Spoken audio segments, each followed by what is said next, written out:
praying for you that God will settle you with his grace and favor. He will settle you with his mercy.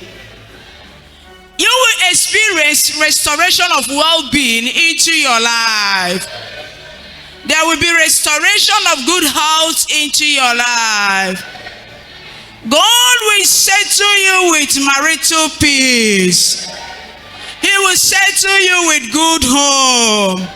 He will settle you with good husband. He will settle you with good wife. He will settle you with good job.